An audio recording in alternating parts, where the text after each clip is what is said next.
It's time to kick it old school.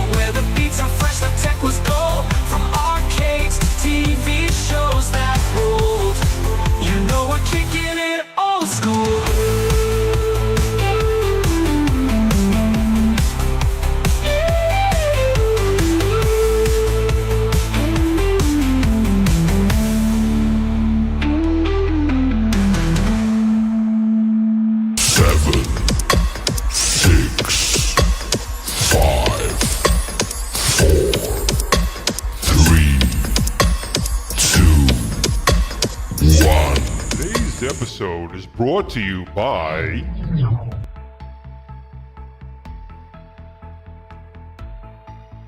PTZ Optics. Disability upgrades. New Wave Toys and their Replicate Amusements products. GG Retrobox. Get 3 to 5 games from your favorite series, consoles, and game genres delivered to your doorstep every month with GG Retrobox, the ultimate retro gaming subscription box for video game enthusiasts. Use code GRS15 at checkout to get 15% off your first box. And Boom shakalaka! Hey everybody, it's Tim Kitzer here, the voice of some of your favorite video games like NBA Jam and NFL Blitz. And I'm here to talk to you about Old School Gamer Magazine.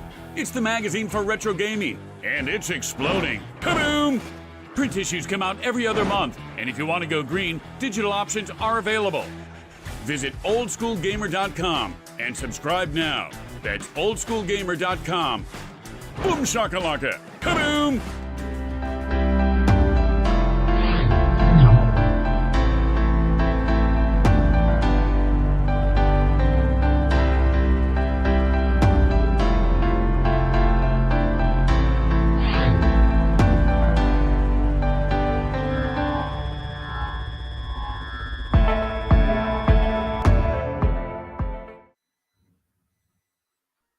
And we're here once again on Friday. We have Jameel here from JD Video Game Productions and Flip from Obsidian Contraption.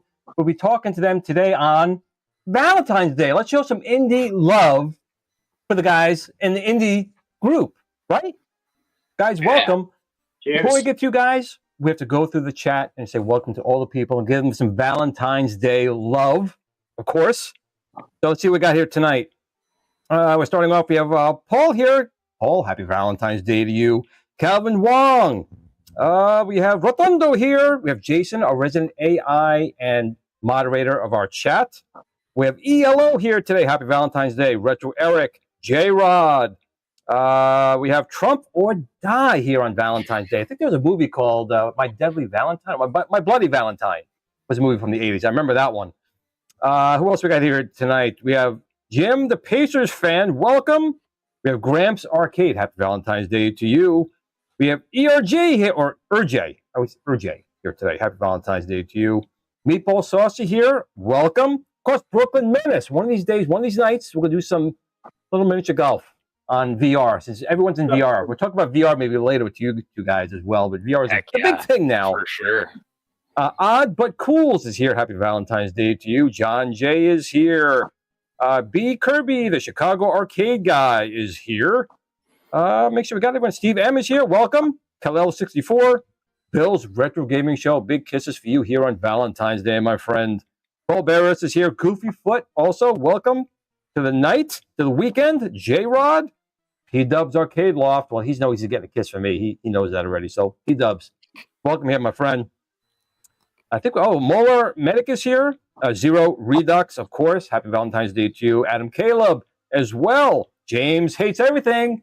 Doesn't hate Valentine's Day. I guarantee you, James loves Valentine's Day. I know he does. Trump or Die. The real, oh my God, I can't read this one. The real Zim. Happy Valentine's Day to you as well. I think we got everyone here. Michael B. Mitchell B. Every time. Mitchell B. And I think we got everyone. So, all right. It's Friday. It's Valentine's Day. We're 3 guys here on a show. Welcome, everybody. Welcome. Thanks for having me. Yeah, of course, so this is going to be the Indie Love Day. That's what today's going to be. The Love Boat back in the 70s, but today is Love. Oh, that's Indie how Day. You do it. Right. Okay, there we go. I think so, yeah. There we go. Yeah, right. Yeah, you got it. There we go. So, well, I don't know where we're going to start. So we'll start with you, Jamal. So why don't you tell us a little bit about who you are, what you do, what you've done? For sure. My name's Jameel DeBeer. I run JD Video Game Productions, a small indie studio out of Winnipeg, Manitoba. We're up in Canada. And started making games during the time we shall not talk about, the pandemic. Hopefully we don't get canceled for that. But yeah, I was unemployed, didn't know what to do with myself. I knew I wasn't getting a job. I was kind of in school at the same time. So yeah, I made my first game, Superstar Shooter 16. It's out on Steam, Microsoft Store, Atari VCS, and also coming very, very soon, iiRcade through itch.io. And following the release of that, I made a game called Super 3D Maze 16. Going through mazes, and similar release schedule. That one isn't on the Microsoft Store, but someday it will. And I, through this game dev journey, got to be buds with Flip, Obsidian Contraption, Uncle Flip, I should say. And he's helped me out with music and tons of QA work, tons of ideation, just really, really awesome dude to work with. And, you know, perusing the interwebs and, you know, watching YouTube on Friday nights, I, of course, found out about Glenn's Retro Show and heard about the iiRcade community and all the awesome, cool stuff that's happening here. So, yeah, that's kind of my story. It is a story. And, you know, it's a shame about, we were talking about before the show about how the iiRcade was like a really good ecosystem for, you know, devs. And it's a shame that it kind of went the way it did. Now we also have Obsidian Contraption here, which is Flip. Flip, why don't you introduce yourself? Hey, Uncle Flip here, from the music group Obsidian Contraption. That's also my YouTube channel. Also a game dev under Limitless Contraptions. I put out Skyfrizz on the Atari VCS. And I help devs like Jameel. Just started getting into this to port to iiRcade, you know, via side loading. And yeah, I have a lot of plans for the future, but you know, just helping out. And I'm here. Awesome. So I guess the first thing is, I know Jamal, you said you started during like the pandemic. What were you kind of doing before that? Oh, the career history, the life history. Of course. I'm a guy who spent tons of time in school. So my career prior to becoming a game developer was actually agricultural engineering. I have a degree in biosystems engineering. And I worked in food processing, agricultural construction, solar energy, renewables. Did a whole whack of different stuff. Had lots of periods of unemployment, and, you know, deep down in my heart, since I was maybe 11 or 12, I wanted to make games. So yeah, had a really bad bout of unemployment, and went back to school for computer science in my early 30s. And then the pandemic hit, and you know, then it was like really lost. And yeah, started getting into game dev, and you know, story with a kind of happy ending. I ended up getting a job at a VR studio here in Winnipeg. So things are kind of working out. It's pretty cool lately. That's actually pretty cool, especially VR. We'll get into it a little bit later. I know, you know, Michael B will probably be in later, and P-Dubs is here. And of course, Brooklyn Menace and myself are all into VR. Now, Flip, how about yourself? Like, what was before we started doing this, what were you doing beforehand? Well, I've been making music for a while, and I've actually been designing games like all my life, but just kind of as a hobbyist. Only until I got into the Atari VCS scene, where it's actually like released something besides itch.io. Besides that, you know, I've worked regular jobs, you know, over the years, various ones, you know. But this has always been my passion, so this is what I like to talk about outwardly. Now, James had a good question here. Now, the Z80 was actually a huge processor. You know, that the Zilog 80. Any coding on that? You guys know anything about the Z80 processor? That'd be more a Flip thing. He can do basic. That's it. Oh yeah, I mean, yeah, I program in basic. Yeah, but that's not really my area of expertise. Yeah, so. I took a single assembly course in my computer science degree, and fun story. It was we were doing things like reversing strings using assembly, and like adding 3 numbers together in assembly. And some people were like overwhelmed, started protesting and things like that. Things like that would be me. So, I made it through that one okay, but it was like, man, assembly was a real trip for a lot of people. So I have tons of admiration for people who are able to do that, because yeah, I learned programming like most of us in basic, you know, TI extended basic. I made a Donkey Kong game, which at the time was pretty good. And then I said, you know what, I'm gonna learn. I was 12, 13 years old. I bought the TMS 99 assembler manual. I'm like, I'm going to learn this. I'm going to program, make it go fast, because the TI was known for being kind of a lot of glue logic, so it was really kind of slow. And I was like, you know what? Forget that. Assembly, no way. Couldn't do it. Yeah, it's hard. The jumps and the moves and everything's just harder. It's just more work. But yeah, tons of admiration. And I mean, I am someone who tries to do like, I'm big on optimization and getting things to perform on, you know, limited hardware constraints and all of that. But the stuff I do, it's in C#, it's in shader graphs. I use Unity. That's kind of the thing I've obsessed over for the last few years. That's actually a good thing. So you can actually program for my Viper Venom, which is a 3588. You won't have to worry about that like a Raspberry Pi 5, which would be slower. Just putting it out there. Can't wait. Can't wait, man. I think we were targeting it's the 3566, right? That's what you're running. Correct. That's my regular Viper. Right. That's the standard Viper that I run. I'll go off screen for half a second. I'll show you what I was using for my internal test machine. Oh, it seems like it's lifting up something pretty heavy.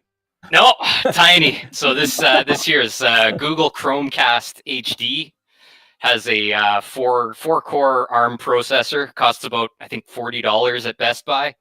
Yes. And you can sideload games onto this. So this is what I was using to make sure that stuff was working on ARM, at least, like that it was kind of working, that I was kind of getting an acceptable frame rate. And we eventually got it there with lots of struggle. So if it runs on this, it should run on just about anything. So both of you guys program like in C. I'm like, what's your programming language of choice when you're working on these projects? I assume it has to be portable, because some run on this chipset, some runs on that type of chipset. So is that what you guys program in? For me, it's C# and Unity. And Unity is beautiful. You can you have like a build settings through your development interface. You can change it to target ARM, and then it'll build an APK, and that'll run on most Android devices. Or you can target it to, you know, Universal Windows app, and that'll run on the Microsoft Store, or even Linux. It cranks out a .x86 64 file, and I mostly play around with Ubuntu, and most of the stuff it just loads up on there. Yeah, Flip, it's probably different for you. I assume you still got to do tweaks. So tweaks just big time. Put out and it works, right? Big time. So yeah, with this port for iiRcade, huge challenge was on the shader graphs. So the shader graphs or shaders, they're kind of like animated textures, the thing that wraps around the 3D objects. If it isn't static, like if it's moving or pulsating or anything, that's a shader. And I had to optimize the heck out of those to get them to even show up in my editor and to run halfway properly on ARM devices and Android. And how about you, Flip? Well, for me, I'm a little more old school. Actually, SkyFrizz, it's on the VCS. I wrote that in Quick Basic. Converted it to QB64. Really? Got it to run on the VCS. So, but I've also done Dark Basic and Visual Basic. You know, just different versions of Basic. But I do know a little bit of Unity, which in the future I plan on, you know, dabbling more in that.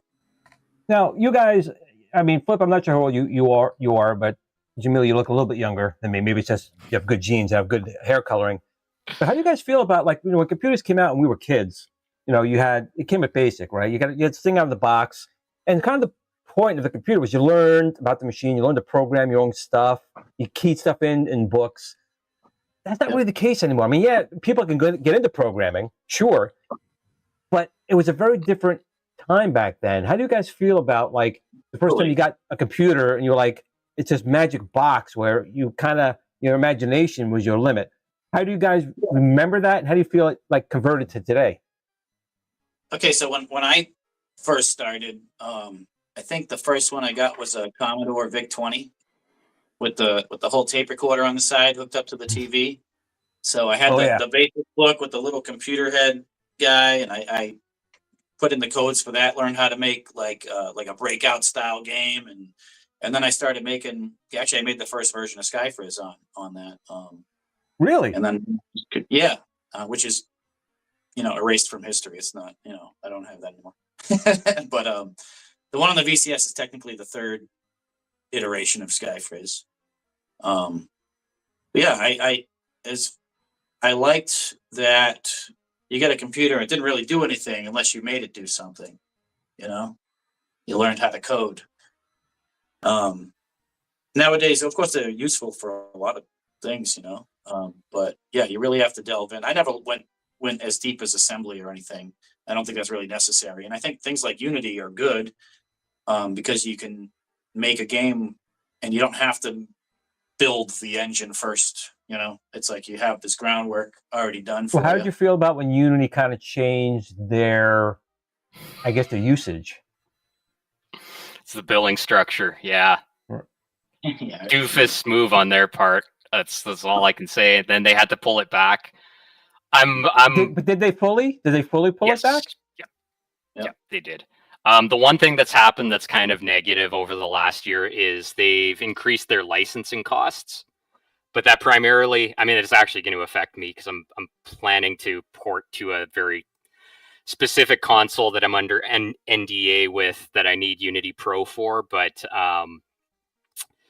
that is going to be expensive. And yeah, they did something. So if you're like a kind of serious person where you need to be outside of the free tier, it's very expensive. And they've been cranking up those prices. The free tier is still free. It's still perfectly good. But if you're freaked out by how they behaved, and they behaved in a pretty bizarre way, you know, there's other options. There's Godot. There's It reminds me of the @Games move. That's why I think of Unity and @Games, where you purchase something and they do a couple firmware updates. And by the way, now you got to pay for this feature or that feature. Terrible. Now, Flip, do you do stuff in Unity, Flip, or you pretty much don't? I've messed around a little bit. I helped with Doodle Taxi, which is that's by Metgang Games, but I also helped, you know, some of the level design, and I coordinated the soundtrack for that.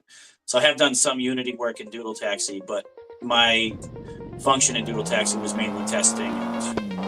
And I've had it playing down here, as a matter of fact. It looks pretty damn good. Yeah, well, the base game was made by Don of Metgang Games, so like the basic concept look of the game, that was all his idea. I just came in kind of late for an update on Atari VCS and got a bunch of musicians from YouTube that I know to do like a collaborative soundtrack. And then I just started helping, giving them ideas. Oh, you should do this in the game. You should do that. I kind of bugged him in the ear to like, oh, you should add this and that, you know? So, then eventually he let me get my hands in Unity and, you know, move some trees and rocks around. So, you know, I've had a little bit of work. I think the shaded look of this is beautiful. I mean, it's a beautiful looking game. It is. I love Doodle Taxi. Very cool that runs on the iiRcade. Sorry. The iiRcade was a little different than other versions because the first map, I guess Khan couldn't get that map to work, so he had to use like a, you know, size-wise, a different style of map. So it's kind of a different game. But I have my hands on the iiRcade version now, and he said, kind of just do whatever you want with it. He just ported to Xbox. So if you have an Xbox One or whatever, you know, whatever the new ones are. Doesn't even know. See, we don't know anymore. There's so many Xboxes. We have no idea anymore. That's one of the big problems today. Is like even Xbox or PlayStation, there are different versions that are still like viable, right? Where back then you had a set platform for a set number of years, and that hardware was stagnant, and that you like. I do like devs now going to old systems like an Atari 2600 and really pushing that hardware like well beyond what anyone thought it could be doing. And that's what I like about indie developers, because it's kind of done at your own pace sometimes. And I know you guys still have to make, you know, stuff to eat, but sometimes it's just a passion project you guys are working on. And when I saw like Pac-Man 4K, Pac-Man 8K, Donkey Kong VCS, the 2600, no one in the world thought that could play those games. Even my TI.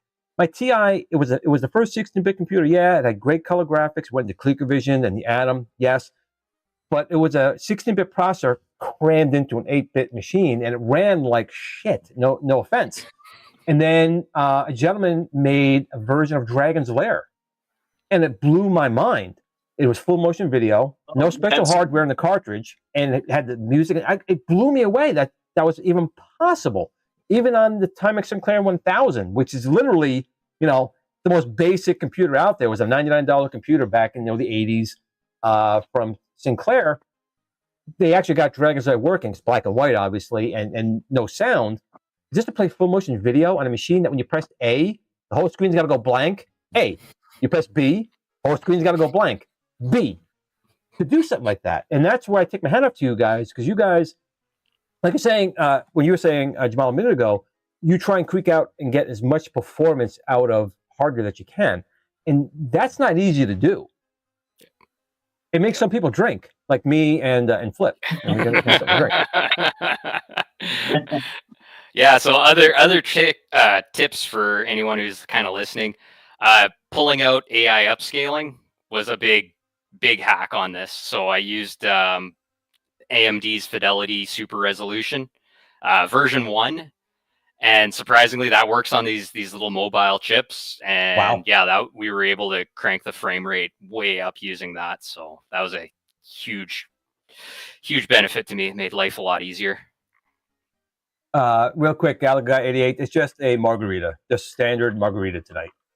I ran out of blues beverages, so it's just margarita. Look, what are you drinking tonight? I have Founder's Breakfast Stout. I like the stout beers. Water over here. I had some exciting tea before this, but yeah, when I see you didn't have a cup, I assumed it was water, something healthy. That's what I kind of figured. No, see, Pliska's got the Mountain Dew going, which is good. So let's switch gears just a little bit.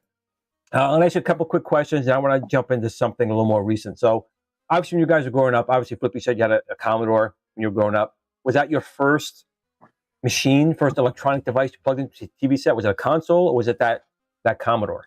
No, the first one I had was an Intellivision. I grew up with an Intellivision when I was a little kid, and then I probably had the Commodore and then NES, something like that. Yeah, but I had a Commodore VIC-20. I had a TRS-80 for my early computers. Coded on both. No, I got to admit, when I remember the VIC-20 first came out, and it was pretty primitive. It was a primitive but inexpensive machine from Commodore. It was, but looking back now, with what Jameel was saying, they were tweaking, getting performance out of it. There were games on there that I never thought would have been possible on that machine. That there was not even a bitmap mode. There wasn't. You just had an ASCII set, and you had to kind of change the ASCII, and it's amazing what they got that machine to do. So it was very impressive. Peak memory addresses. You just look in the book. If you peak this memory address, you can change the color of the text. I don't remember exactly. This is vague memories for me, but yeah. But that's what you had to do back then. You only had 2K of available RAM unless you bought an expansion cartridge. You had 2K of available memory to work in. Yeah. Now about Jameel, what was your first thing? Was it a console? Was it a computer? Yeah, I had a few things growing up. My first console was NES, and yeah, loved it. For computers, we were a bit behind the curve. We were a little slow to upgrade. So I have a lot of memories using a 286, Intel 286. Unfortunately, with that one, it wasn't so program centric. I obsessed over DOS, and I would go on BBSs and download games. And my dad had that big box of 5 1/4-inch floppies with all this mysterious software on it. So when I got old enough that I could kind of fiddle around in DOS, I started pulling games off these floppies or playing them straight off the floppies, and it was like a whole archive of stuff for me to explore. So it was kind of cool. Okay, so that's when you were growing up. So now we're going to jump quite a few years ahead to the iiRcade, right? Because that was kind of something you guys were really supporting and trying to support.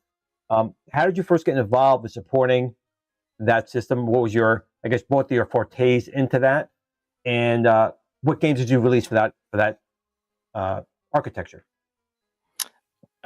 For me, I got into iiRcade through Flip. So one of my big dreams was to get onto the Atari VCS when I first started, and pushed and pushed and pushed. I finally got on there. I got into the inner circle and got to meet Flip and Kraz Productions and all these people working in that space. And Flip started kind of nudging me for iiRcade. Unfortunately, nothing's released yet, but that is contingent on me literally setting up an itch.io page for people to download the APK, which I'm going to do this weekend. It's kind of my top priority because we've been busting real hard this last month and a half or so, just trying to get everything to work. So, you know, we're right at the end. It's done. It's in the state that we're going to release it in, and yeah, I just got to set up the page and do it. So I'll be posting all over Discord to let everyone know. I was playing some of the Super 3D Maze 16, and it's a fun game. Again, I always love Vectrex. I love vector like graphics. I don't know why, but I have a huge love for that. And that game, maybe it's smooth. I mean, back in the day, vector graphics was very smooth. You could do zooming, but it's a very fun game. So I highly recommend you guys take a look at it when that's available to you guys. It's a very fun game. And I didn't mean to cut you off. I just wanted to say that it's a really fun game. It's got a great soundtrack in there. It's got people talking to you during the game. It sort of reminds you a little bit like Chip's Challenge. You got to go around. You got to find keys to get to the next area. And there's obviously baddies in there that can hit you and you drop dead type of thing. Yeah, Flip helped out on the soundtrack on that, and a lot with the game design too. So one of the big credits that goes to Flip was the perspective switching. So it goes from top down to first person view. And I started in first person. The whole game was way too hard in first person. So I changed it to top down, and Flip really wanted it in first person. So we came to this compromise where it switches between the two of them because, yeah, and it was a bit of work to build, but I think it's one of the big features on that one. So, yeah. Well, speaking of the soundtrack, I think we should mention Tony. Tony Longworth did the soundtrack. He's just great. He's a great musician. He did he's doing the soundtrack for the new movie coming out, Heart of Neon, the Jeff Mentor documentary. Yep.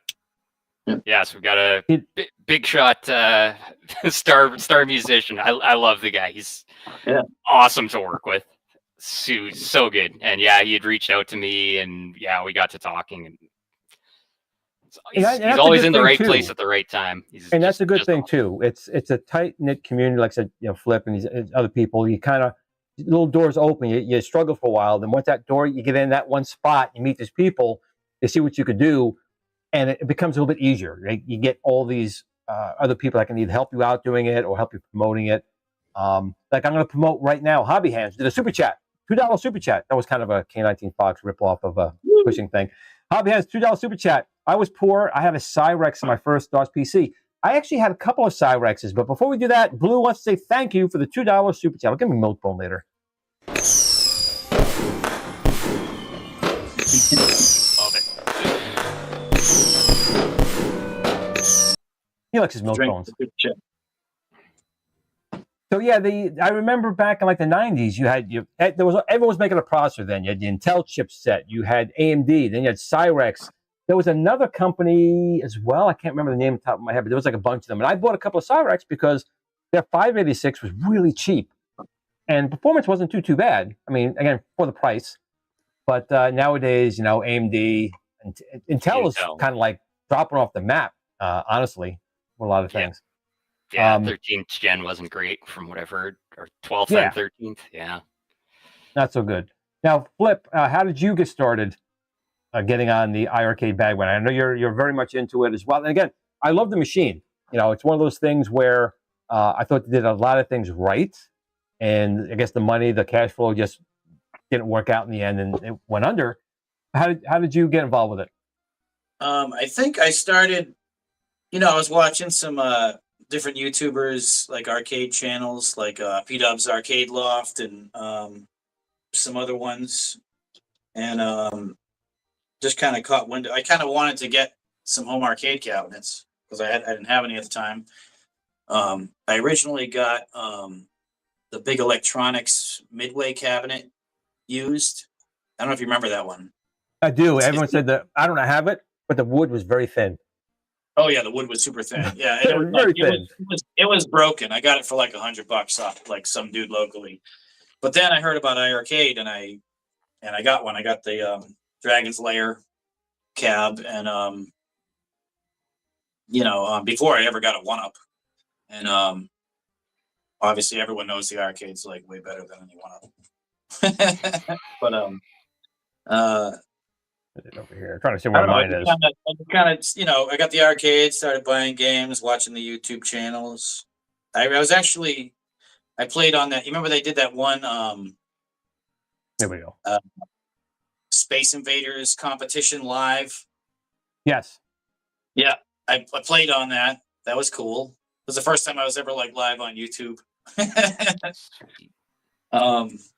But so as far as like development, I never talked to the iiRcade people. I got into the Atari VCS scene like way before then, and the So I only try to get thing us back here. I went up on a tangent. I have too many buttons. I have too many cameras. Michael B's right. And I'm trying to find out where we are. I don't know where we are. There we are. Hey, there. Too many cameras. Yeah. So that's about it. I never developed any games for iiRcade before, before it died. But now it's kind of fun to mess with it. Now that I have the MIA chip, which I've had for a while, but or the MIA board. I don't know. Thanks for keeping this alive. I would say it stayed alive. Well, Of course, again, the machine, the machine, the hardware, everything about that machine was really premium. It really was a good machine. And again, it was a very good indie developer box because you did have a store. There was a store you guys can put on. The machine was pretty secure when you got the games out. Maybe now it's a little too secure, but thanks to Mystery Encoder, Team Encoder, and my board, there's now things you can still do with it. But it really was, in my opinion, the first real mass market home arcade like indie developers. I'm sure you could put on, Sega games, or you could put on, other types of games, but it really was kind of an indie machine. A lot of indie developers went into it, and I know a lot of indie developers also maybe got burned a little bit with the way it went down. Unfortunate, very unfortunate. But that's like I'm kind of passionate about that myself, and we were talking a little bit before the show.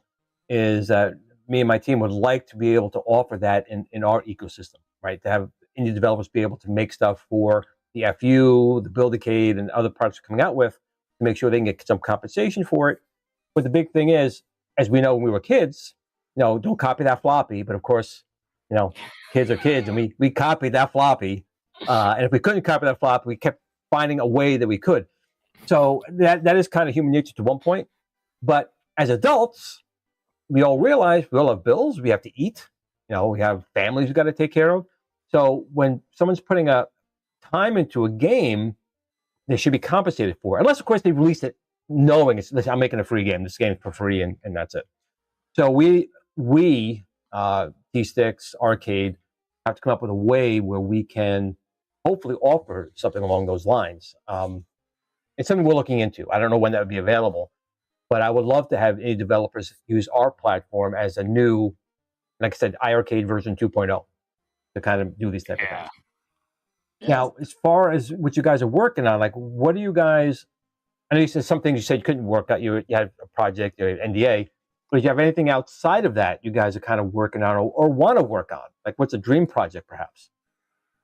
Heck yeah, I'll go first. So I got 3 things cooking. We're gonna add a final boss to Superstar Shooter 16 at some point. Timeline TBA, but it's gonna happen.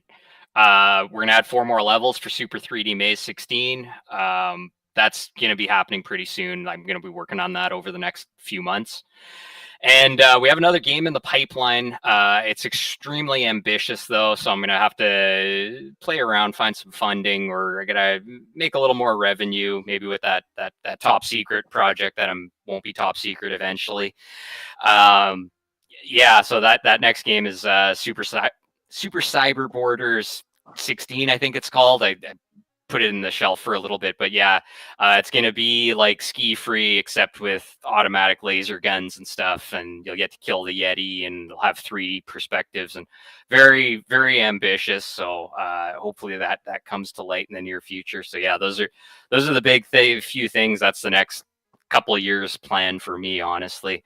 Flip's got tons of stuff cooking. Go ahead, man. Oh yeah, so I'm working on kind of a faux 3D, retro 3D game for the Atari VCS. It's a DOS-based game, which is like the VCS is the only thing that could ever run that besides like itch or Steam.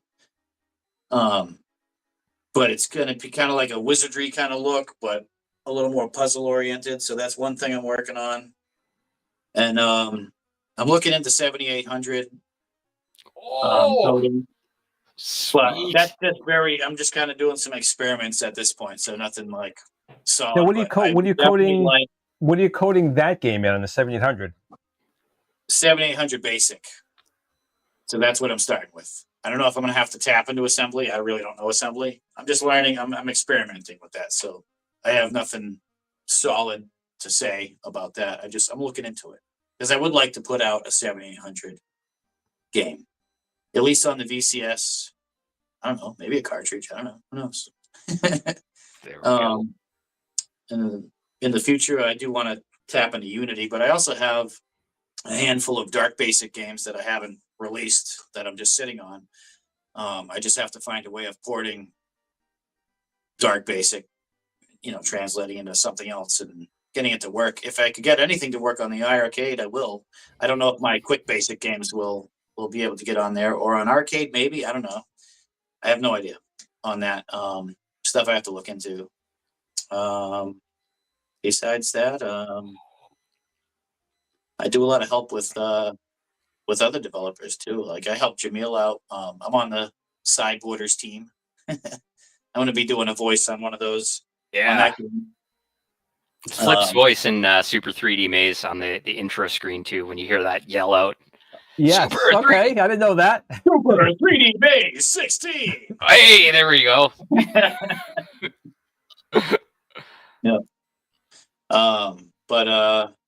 Yeah, and other than that, I'll probably make more music at some point. I've been kind of in a music lull, but all my music's up on Bandcamp. If you look up Obsidian Contraption, and I have a few side projects, it's all up on there. If you want to support anything I do, Bandcamp's a good way to do it.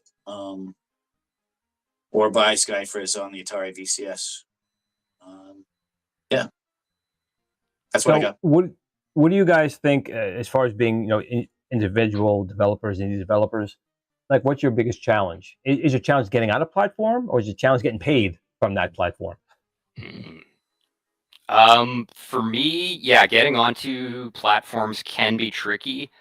It's also just kind of weird. Like sometimes everything just goes through, and you just gotta push the paperwork, and and then it all just kind of magically works if you dot all the I's and cross all the T's. Getting awareness is the really, really hard one because it's not that hard to release a game on Steam. It's just that 100 people every day release a game on Steam, so you're probably just going to get ignored unless you have a ton of wish lists and you've played the algorithm and you've played the social media game and all that. And for me, I A, kind of don't have time, and B, it's the actual work involved in creating a game takes up so much time. You combine that with a full-time job, and it's kind of there's only so many hours in a day. I hear that. There is only so many hours in a day. I hear that trust me, I hear that as well. And it is hard getting out there. I mean, I've had my channel on 10 years, and I have a lot of people out there, including in here, which I love to death. Great people. But it's hard to get outside of that. Word of mouth is probably the only way to do that, I think. And it's just hard to do. But if you do that, if you do break that spot and it blows up and goes viral, there's always a good chance. And we were talking again before the show, like ID Software back, in the 90s. It was a shareware. Wolfenstein was a shareware game, and it was a couple of levels for free. And I was actually working at Prodigy at the time. It was early, I think it was 1990, 91. And some guy just came in and goes, "You have to check out this game." And it was actually on my Amiga, believe it or not. It had a bridge board. I had a 386 bridge board in my Amiga. Oh, okay. So I would bring my Amiga to work to show it was better than the Mac and the PCs that were there. Just what I did. So I bring this huge tower in. It was like 200 pounds. I'm carrying this big beast in. And I start playing this game. And I bought a sound blaster just for that game. Like, I want to hear this game. And I bought that. And it was a shareware game. It's like, wow. And that got ID Software like on the map. And then of course Doom came out, they did the same thing. People buy the levels. But that might be more the exception than the rule. Now doing a couple levels for free and hoping that people will say, okay, I'm gonna buy this game. Now, even when people did buy that game, that copy floppy thing still I know happened. I mean, they were copying Wolfenstein and Doom all over the place. But again, the game was so good that people still said, listen, I want to buy the game. And then they had ways they gave the WADs, right? You can make your own type of game. So there's ways that can be done. But I do think in modern times for you two, on one side of the coin, it's a little bit easier. On the other side of the coin, it's harder. It's easier as far as there's more ways to get the word out there. Back in the 90s, the internet was very young. Not everyone even knew how to use it. It was dial-up modems, it was very different. Where now, all that's in your face. And then there's schmucks like me. We talk about this stuff all the time, and we put it out there. But even still, it still seems like it's still difficult to really reach the people to show the game. Now, when I showed the game that Flip had done, it's a beautiful game. It's just a beautiful game. And people should try that. But I don't know what it is today. It's just maybe there's too many choices because you have PC gaming, you got handheld gaming, you got the Xbox, you got PlayStation, you have the retro consoles. There's so many different things out there. Maybe that's what the problem is. I don't know. Yeah. But there's probably also a lot more indie developers, I think, at the time. Back then, you had Activision. Remember, they were the first. There was no secondary market. They started it. But now everyone is out there. So maybe that's the problem. Now, I know, Jamal, you said, you kind of push these games out just now.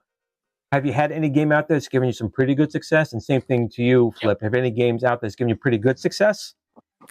Absolutely. So I'm just going to say this, I love these niche hardware platforms. So Atari VCS has been my biggest success. I've sold a couple hundred copies of each of my games on there, and that's huge for me. That's massive. And the fact that people are playing my games, love that. That's so rewarding. And I have a day job anyways, so that I bring home some money with that, and I'm fine, it's okay.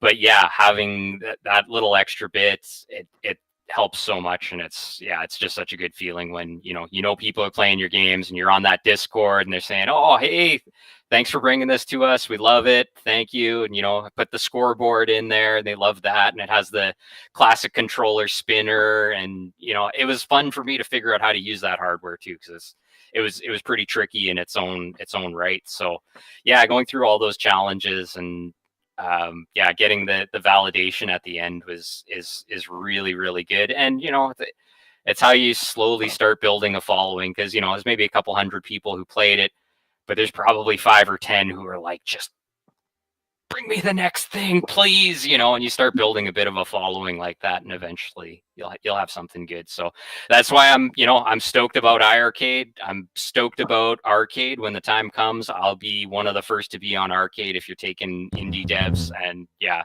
I'm super, super excited about that. Anyways, sorry, go ahead, Flip. Yeah, I'd love to get involved with whatever's going with our arcade too, As far as successes, well, Skyfrizz was the first game I released on a console, and the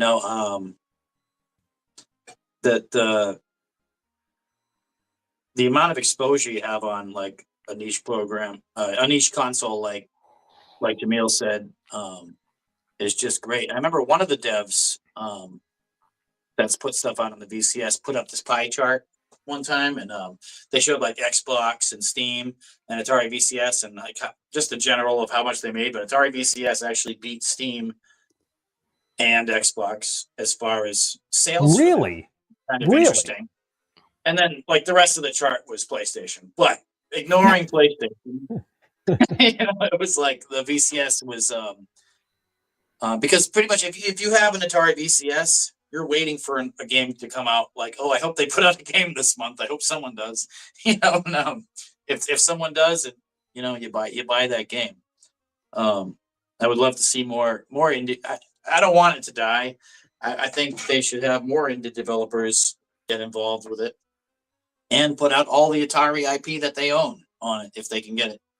But it's like, I don't know. I don't want to, I love Atari, so I'm not going to Well, say let's bring that up anything right now. If we were talking before the show started, I think I got both you guys by surprise. Maybe the people in the chat can either correct me or validate what I was saying, that Atari put out a statement maybe 2-3 weeks ago, stating that the VCS was not in their future roadmap, that the VCS was created before the current Atari management came on board. It was the previous people who created it, and it really did not fit into what they deemed as a retro-centric company. So if you guys are in the chat and remember this conversation, or remember this statement, to me, that was a flag saying that the VCS is around now. They said we sold it. We got rid of stock. We sold it for like $80, which I got mine for $80. We did that because we are not making any more of the hardware, and we are going to kind of slowly let it fade into obscurity. And it's a shame from what you two are saying. You guys are like, wow, this is a really good platform, and it's ideal. So correct me if I'm wrong, if you guys saw this as well. But my understanding was that the VCS was on life support. I'll put it that way at this point. That is kind of like the buzz I've kind of heard, but we've heard nothing officially in the indie dev circle, that it's going anywhere. But I gotta say, I think the VCS has a lot of strengths that I feel like Atari should recognize, and it's really cool all the other stuff they're doing, like the 2600 plus and all that. That stuff's I gotta admit, I'm not big on the 2600 plus or the 7800 plus. Okay, the reason being, and I'll tell you my reason why, just on those. I mean, I have the regular console, so that's why I don't really need them too much. But my thing with the 2600 plus is both of them are basic emulation boxes. I get it, and there's nothing wrong with that. I mean, my stuff runs in that as well. My take is on maybe stupid things. On the 2600 plus, why the goddamn 4-switcher? It should have been a heavy 6er from Atari. You made a 4, so I'm not buying it because it's a 4. It's not the 6 heavy 6. That's that one.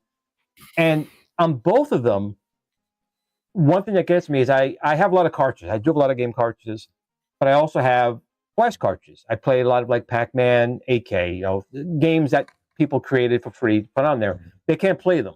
They have to play original games. They download it into the machine. But even that downloading takes like 5-6 seconds. I mean, these cartridges are 3K. So those, I'm just like, wow. I mean, I appreciate them bringing them back, but I'm not on board with them. If they really wanted to get Glenn on board, they would have made an Atari 5200 plus. Oh. That's what I would like to have seen. Yeah. Lots of people asked for that in the Discord. Yep. Right. But they also said it's the same as, or it's very similar to an Atari 800, I think, in terms of the capabilities. Actually, it's kind of like with the iPad. A lot of people don't know this. The iPad was going to come out well before the iPhone. The technology for the iPad, the touchscreen, the multi-touch display, was going to come out, but then they said, we're going to do a phone. So they took the technology of the iPad, and the iPhone came out first, and then the iPad came out after the fact. But people don't realize the iPad was first. Same thing here with the 5200. The 5200 was being designed as the replacement for the 2600. There was no 400. There was no 800. Then computers were starting to take off, and Atari said, wait a second, we got this really good chipset here. Let's take that chipset. We'll make the 400, 800, and we'll shelve the 5200 for now. And then it came out afterwards, and they fucked it up, excuse my French, by putting that joystick on there that really killed it, right? The bad joystick. So, yes, and it was really good for the 400 and 800 because they were fantastic and powerful. In fact, a lot of people don't know this either.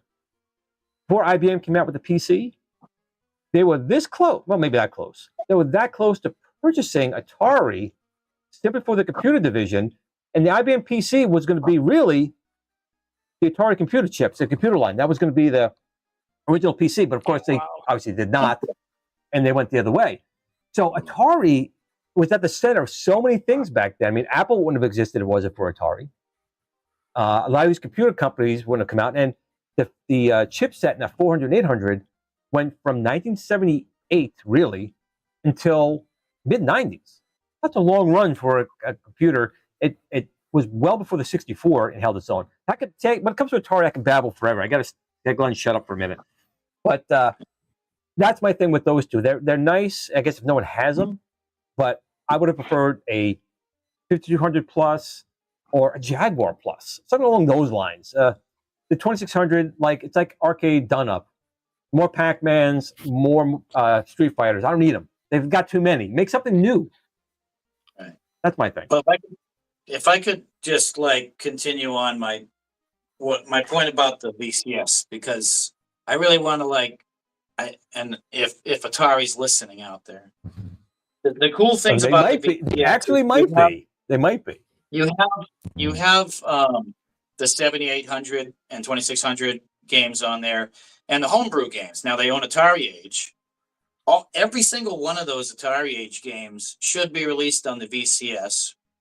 That's point one. They could be making some revenue that way or whatever. Or if I want to look into developing for 7800, it'd be cool to release a little something on the VCS first and see if it catches wave, and then maybe you could make a cartridge after. The other thing is what they did with Food Fight, Culinary Combat, and Neo Sprint. Atari released early access games on the Atari VCS. Now that's a brilliant way of getting a smaller, because obviously the Atari VCS community is not as big as PlayStation or something. But before a wide release those IPs on the VCS. You have a great small test pool to really fine tune the game, and then do your wide release. Now, if Atari did that with all of their IP, that would be great. And then it would keep the VCS alive for us indie game developers who are passionate about, we love this console because it's good exposure for us. And indie developers will keep putting out stuff too, and it'll just keep rolling. It is a good system. Even if it died, it's still a good console because you can put whatever you want. You can load whatever OS you want on there. So it's a good machine regardless. But I hope the Atari store and Atari OS keeps going for a while, because I as long as it's open, I'll still work on stuff for it, whether it's putting out my own games or helping other developers with their games. I hope it keeps alive. Oh, I do too. I mean, I already played the VCS a little bit. I definitely $80. I think it was well worth that price. I did go through the firmware nightmare, plugging it in, booting it up, and it said, "I'm gonna do a firmware update," and it just it hosed, and it took me an hour or so to get the firmware. I found it. Once it was working, I actually really like the interface. I love that 3D. It's a retro. It's hard to explain, but that menu and the font, I love it. That I absolutely love. They call it the portals. The portals. It looks great. It looks great, and I also like the controllers connect very easily. I mean, they're probably Bluetooth, but they connect very easy. I do like the joystick with the spinner in it. They're a little flimsy. Got to be careful with them. That's why they do work. Design them a new one. They should Atari should get in touch. You know what? Well, what I want to do, one of the things I want to do for a long time was I want to make a recreated 5200 controller. I love the 5200. I did. I think it's a machine that would have done better if it wasn't for the controllers that were kind of released. But my team's got to take Glenn one at a time. So I have the FU come out. I have a couple other controllers coming out. But at some point, I would like to get into retro controls as well, like in television, making new improved ones of those, 5200 new improved ones of those, ColecoVision new improved ones of those. I really would like to do that. Like at games, they did a pretty nice job with the Intellivision flashback. It really wasn't bad if you guys tried it or not. Then the ColecoVision came out and they freaking screwed that one up big time. It was horrible. It was a big mess. Horrible mess.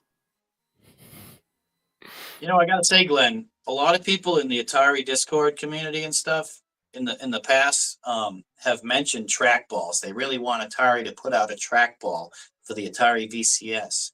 You would make the best trackball for that system. You know what? A few people have actually used my spinner and trackball and connected to the VCS, and I haven't tried it myself. They said it worked, so I'm not sure what games they tried it in.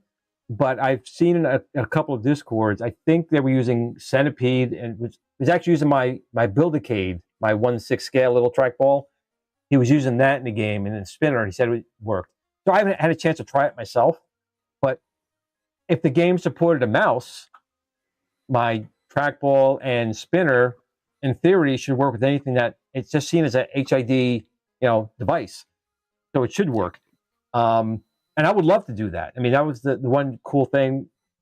I hate to say Arcade done. I hate mentioning their name, but when they did come out with the Asteroid Tempest machine, I love Tempest. And now you got Tempest behind you. You got that one.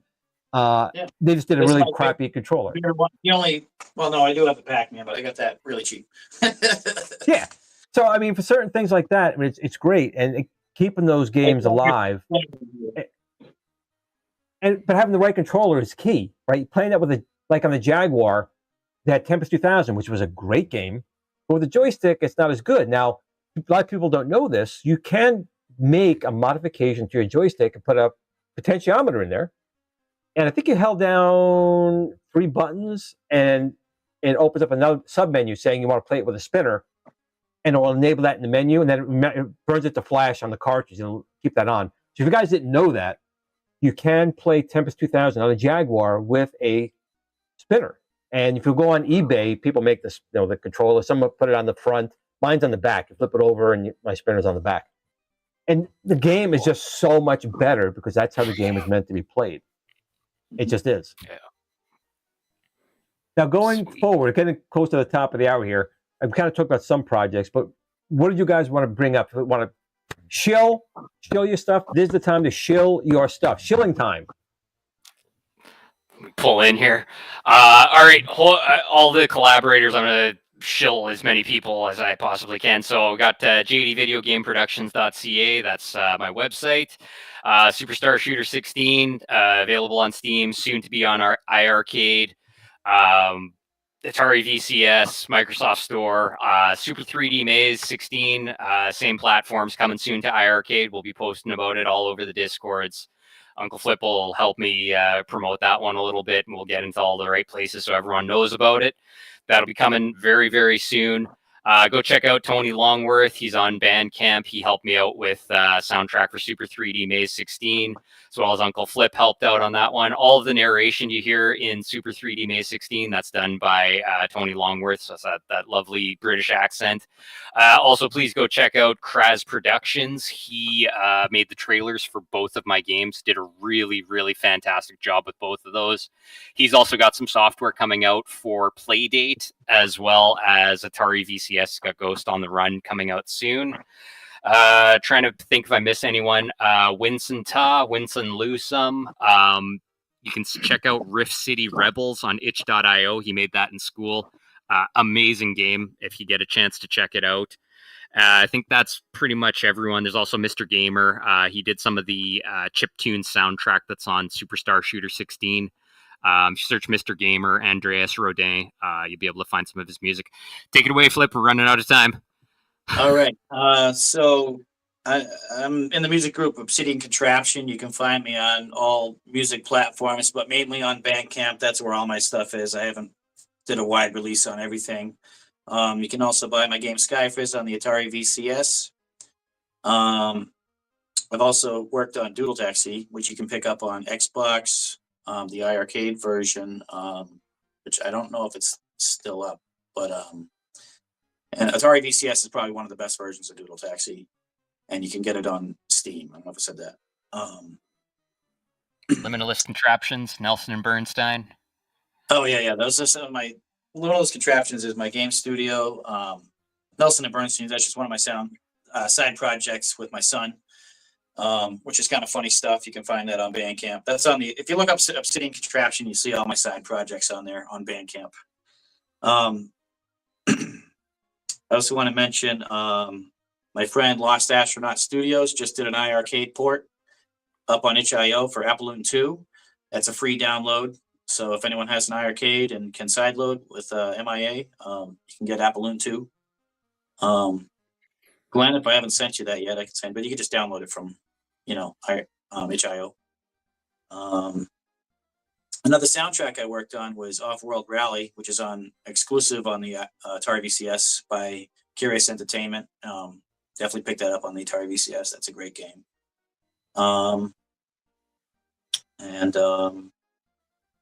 Pyramid on Mars. Let's go. go. If you want to know more about indie development for iiRcade, I run a Discord with actually Lost Astronaut Studios. It's called Indie Dev Space. It used to be called iiRcade Dev Spot. I don't know, reach out for me for a link. But I think that's it. Awesome. Well, listen, guys, I appreciate you guys coming on the show tonight. Now, Valentine's Day, showing the love for the indie developers today. There we go. We got them all up. 1, 2, 3. Come on. 1, 2, 3. Oh, almost got him. Almost got him. One more. There we go. So we have great having you guys on. And if you do have any future releases or you want to promote your stuff, just let me know. We'll get you guys back on at any point in time to talk about it. And I'll reach out to you guys as well. So if there's some way we can get it working in our iiRcade, arcade, it'd be a great platform. And I know it's something we do want to do. I'm just not sure how far along we're at, but I think if we could do something like that, I think it'd be great for you guys. And it would, again, people helping people, which is it's all about, honestly. Yeah. Sure. So that's what I'm I know it's kind of late on Valentine's Day. Any plans tonight, or just just a little bit of liquid love tonight? Oh, I blew my plans for you, Glenn. I Oh, gee. Oh, get a good night's sleep. More programming tomorrow, and yeah, lots of fun stuff. Hit the gym. Yeah. Well, guys, I want to thank you both for coming on. And thank you for having me. Thanks for having us. It was a pleasure, both of you guys, Flip and Jamal. Pleasure having you guys on. We'll have you on again. But as fun as this stuff is, or hard it is, because programming is not easy. Sometimes it's fun, but I find programming to be more of a pulling my hair out type of thing back in the day. As fun as it is, remember, nothing takes precedence over family, friends, and loved ones. Tomorrow is never promised. So make sure you call your mom, call your brother, let them know you miss them, they care. But between those times, what do? We game on. Have a good night, folks. Have a good weekend. Cheers. Game on.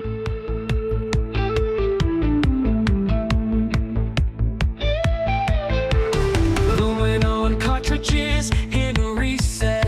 8-bit dreams, can't lose that bet. Floppy disks and arcade lights. Pac-Man, Frogger, we're playing all night. Simpsons in the background, neon in the air. 80s vibes, man, we didn't care. VHS tapes, staying up too late. Saturday cartoons, can't wait to escape. Dial-ups humming, we're hacking the code. Back when everything was in upload mode. Atari, Commodore, pixels on screen. Living in the future was more than a dream. It's time to kick it old school, turn the clocks back, break the rules. When the pixels pop and the world was cool, we're taking it back, that's how we roll and roll. It's time to kick it old school, where the beats are fresh, the tech was gold. From arcades, TV shows that ruled. You know we're kicking it old school. MTV playing our favorite jams. Moonwalking with MJ, Neon Slam. Ghostbusters gear, we're ready to go. Chasing slasher scenes, fears in tow. Back to the future, hop in the DeLorean. Knight Rider cruising, man, there's no ignoring them. Battlestar Galactica, what a ride. Looney Tunes, antics, pure joy inside. Blockbusters ruled, we lined up for days. Video games booted up in the pixelated maze. Movie marathons and popcorn nights, we ruled the screen, living in the lights. It's time to kick it old school, turn the clocks back, break the rules. When the pixels pop and the world was cool, we're taking it back, that's how we roll, we roll. It's time to kick it old school, where the beats are fresh, the tech was gold. From arcades to TV shows that ruled, you know we're kicking it old school.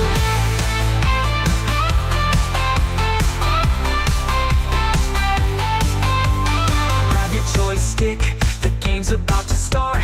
A high score world, now that's an art. We're cruising on hoverboards, living our dream. Old school forever, we're igniting the scene. It's time to kick it old school, turn the clocks back, break the rules. When the pixels pop and the world was cool, we're taking it back, that's how we